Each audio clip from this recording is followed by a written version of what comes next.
السلام علیکم۔ پاکستان کے موسم کے سب سے بڑے پلیٹ فارم سے میں ہوں محمد فیضان خان، اور آج میں نے آپ کو رمضان المبارک کے مہینے میں ملک کے مختلف علاقوں میں متوقع موسمی حالات بتانے کے لیے متوجہ کیا ہے۔ ماہ رمضان المبارک کی آمد میں صرف 30 دن باقی ہیں۔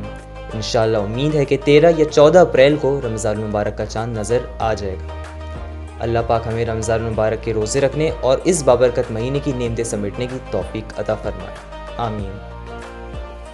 رمضان المبارک کا زیادہ تر حصہ اس بار اپریل کے مہینے میں گزرے گا۔ چونکہ لانینا موجود ہے تو اب تک امید یہی ہے کہ رمضان المبارک کے دوران ملک میں معمول سے کم بارشیں ہوں گی اور سندھ اور بلوچستان میں خشک سالی شدت اختیار کر سکتی ہے، لیکن اس کے باوجود 1 سے 2 اچھے ملگیر سسٹم متاثر کریں گے اور سندھ سے کشمیر تک بارشوں کا باعث بن سکتے ہیں۔ ماہ رمضان کے دوران ہماری توقعات کے مطابق ملک بھر میں درجہ حرارت معمول سے زیادہ رہیں گے اور 1 سے 2 گرمی کی لہریں بھی متاثر کر سکتی ہیں۔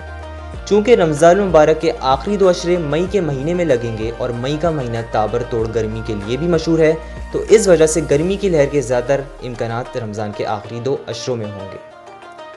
گرمی کی لہر آتی ہے تو کس شہر میں کتنا درجہ حرارت جائے گا، فی الحال یہ کنفرم کرنا تو مشکل ہے، لیکن ہمارا اندازہ ہے کہ ایسے میں سندھ اور پنجاب کے میدانی علاقوں لڑکانہ، سکھر، جیکب آباد، نواب شاہ، لاہور، ملتان، اسلام آباد، فیصل آباد، ڈیرہ غازی خان اور گرد النواح میں درجہ حرارت 43 سے 46 ڈگری سینٹی گریڈ یا اس سے زیادہ بھی تجاوز کر سکتا ہے۔ کراچی میں بھی اگر گرمی کی لہر متاثر کرتی ہے تو درجہ حرارت 40 ڈگری سینٹی گریڈ سے اوپر جانے کے امکانات ہوں گے۔ چونکہ گرمی زیادہ ہوگی تو آسمان کی اوپری سطح پر انسٹیبل کنڈیشنز بھی زیادہ ہوں گی۔ اس وجہ سے ہماری توقعات یہ ہے کہ اپریل اور مئی کے دوران کرتر کے پہاڑوں، کوہ سلیمان کے پہاڑوں اور سندھ اور پنجاب کے میدانی علاقوں میں دھوپ، گرمی، نمی کے باعث بننے والی لوکل ڈیولپمنٹ یعنی گرج چمک کے بادل اور تھنڈر سٹورم بھی زیادہ بنیں گے۔ ایسے میں ملک کے مختلف علاقوں میں آندھی، مٹی کی طوفان، ژالہ باری کے واقعات رونما ہو سکتے ہیں۔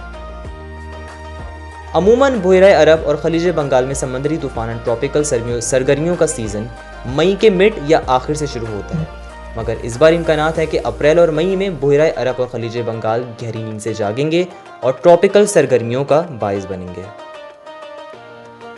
یہ تھی ہماری رمضان المبارک میں متوقع موسم کی پیش گوئی۔ اللہ پاک سے دعا ہے کہ وہ رحیم و کریم ذات رمضان المبارک کے بابرکت مہینے میں پاکستان بھر میں رحمت والی بارشیں برسائے اور خوش سالی کا خاتمہ ہو جائے۔ اگر آپ کو یہ والی ویڈیو پسند آئے تو اسے لازمی لائک اور شیئر کریں اور ہمارے یوٹیوب چینل کو سبسکرائب کرنا نہیں بھولیے گا، اور بیل آئیکن کو بھی دبا دیجیے گا تاکہ جیسے جیسے ہماری نئی ویڈیو اپلوڈ ہو اس کا نوٹیفیکیشن سب سے پہلے آپ کو موصول ہو سکے۔ آپ سے ملتے ہیں اگلی ویڈیو میں۔ اللہ حافظ۔